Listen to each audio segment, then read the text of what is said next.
حضور پر نور شافع یوم النشور صلی اللہ تعالیٰ علیہ وآلہ وبارک وسلم نے ارشاد فرمایا کہ 3 چیزیں اصل ایمان میں سے ہیں، یعنی ایمان کی جڑ ہیں۔ پہلی بات تو یہ ہے کہ حضور نے فرمایا کہ جتنا بھی کوئی گناہ گار ہو، یہ لفظ اپنے ذہن میں رکھنا ہے، گناہ گار ہو، سیاہ کار ہو، جتنا مرضی، حضور نے فرمایا کہ ہم اس کے گناہ کی وجہ سے اسے اسلام سے نہیں نکالیں گے۔ گناہ، باقی تو حضور کے بال مبارک کو کوئی بالڑی کہہ دے تو وہ بھی کافر ہو جاتا ہے۔ گناہ کی میں بات کر رہا ہوں۔ زندہ دار کور کرنے والے لوگ اپنی بچیوں کو، بڑے بڑے جرائم کرنے والے، ان کو بھی معافی مل گئی۔ حضور نے فرمایا کہ یہ حق کسی کو نہیں بنتا کہ کوئی مسلمان گناہ کرے تو اس گناہ کی وجہ سے کوئی اس کو کافر کہہ دے، گناہ کی وجہ سے۔ نمبر 1، اس کا معنی یہ نہیں ہے کہ بندہ گناہ پر جری ہو جائے، ہاں، گناہ ہی ہے، گناہ ہی ہے۔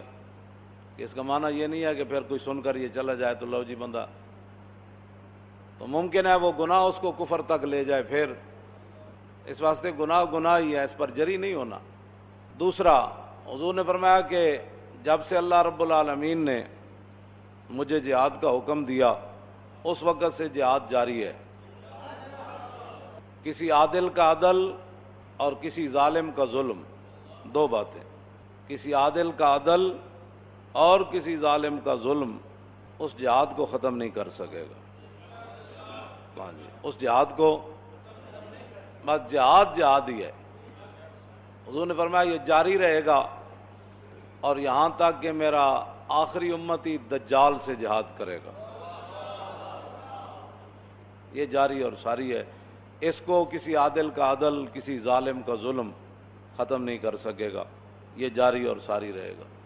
اور تیسری بات، والایمان بالاقدار، فرمایا تیسری بات جو ایمان کی جڑ ہے وہ یہ ہے کہ تقدیر پر ایمان رکھنا ہے۔ بس جو تقدیر ہے اس سے بندہ دائیں بائیں نہیں ہو سکتا، مگر کرنے سے بندہ تباہ اور برباد ہو جاتا ہے۔ بس یا اللہ جس کے بارے میں تو فیصلہ فرما دے اسے کوئی ٹال نہیں سکتا، اور جسے تو بچا لے اسے کوئی پھنسا نہیں سکتا۔ بس یہ 3 چیزیں اصل ایمان میں سے ہیں، یہ اس سے دائیں بائیں فرار نہیں ہے۔ پچھلے جمعے سے گزشتہ جمعے میں نے یہ حدیث پاک بیان کی تھی کہ نبی علیہ الصلوۃ والسلام نے فرمایا کہ امت کی تباہی بربادی ہو جائے گی، ذلت چھا جائے گی۔ اب پوری امت مسلمہ پر ذلت چھائی ہوئی ہے، ہاں، پوری ذلت۔ اس کی وجہ کیا ہوگی کہ اذا تبایعتم بالعینۃ واخذتم اذناب البقر وردیتم بالزرع وترکتم الجہاد، کہ تم ناجائز طریقے سے اپنے کاروبار کرو گے اور تم کھیتی باڑی کے اندر راضی ہو جاؤ گے اپنے کاروبار کے اندر، اور تم بیلوں کی دمیں پکڑ کر، اب اس سے مراد یہ مشینیں بھی ہو سکتی ہیں، بہنا دیا دمہ پکڑ کے تسی اپنے کاروبار کرنے، یہ مراد بیل ہی تو نہیں، ہر دور میں اس کے اپنے تقاضے ہیں، ٹریکٹراں اتنے چڑھ کے تساں ہل واڑن، یہ سارا جتنا بھی قیامت تک وہ ترقی یافتہ جو بھی لوگ آدمی کہیں، فرمایا کہ تم کاروبار میں مست ہو جاؤ گے اور جہاد کو تم چھوڑ دو گے۔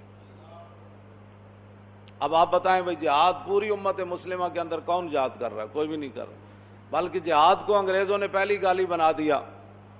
پہلے ضیاء الحق کے دور میں افغانستان سے مجاہد جو ہے وہ لائے گئے، ان کو امریکہ تک سیر کرائی گئی، پھر امریکہ کے ان کو مال دیا گیا، پھر وہ روس کے خلاف لڑے تو بڑے بڑے مجاہد، بڑے بڑے ان کو القابات دیے گئے کہ یہ تو جی اسلام کے بڑے ہیرو ہیں، انہوں نے بڑا کام کیا، بڑا یہ کیا، روس کو توڑ دیا۔ جب روس ختم ہو گیا، امریکہ کی باری آئی تو امریکہ نے پھر ان کو دہشت گرد قرار دے دیا، اور ابھی تک امریکہ جو ہے وہ ان کے خلاف لڑ رہا ہے، کبھی ان سے مذاکرات کرتا ہے، کبھی کہتا ہے نہیں، کبھی کہتا ہے میں یہ کر دوں گا۔ ٹرمپ کہتا ہے اب میں ایسی سزا دوں گا جو ہمارے خلاف ہے، بولے گا ہم اس کو عبرت کا نشان بنا دیں گے۔ میں نے کہا اس سے پہلے اللہ تجھے عبرت کا نشان بنا دے گا۔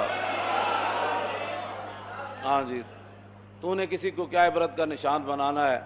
عبرت کا نشان تو وہ مالک ہی تجھے بنائے گا، تیری نسلوں کو بھی بنائے گا، تیری سلطنت کو ٹکڑے ٹکڑے فرما دے گا، اور تیرے اوپر اللہ اپنا عذاب نازل کرے گا، تیرے ساتھ جو کھڑے ہیں ان پر بھی اللہ عذاب نازل کرے گا۔ ہاں، یہ تو اس کے اپنے فیصلے ہیں، اس نے کب تجھے تباہ اور برباد کرنا ہے۔ روس والے بھی کہتے تھے کہ ہم تو فضائیں جو ہیں وہ بھی چھان کر آ گئے ہیں، وہاں ہمیں اللہ نظر نہیں آیا۔ وہ اتنے مغرور تھے، وہ اللہ کا انکار کرتے تھے روس والے۔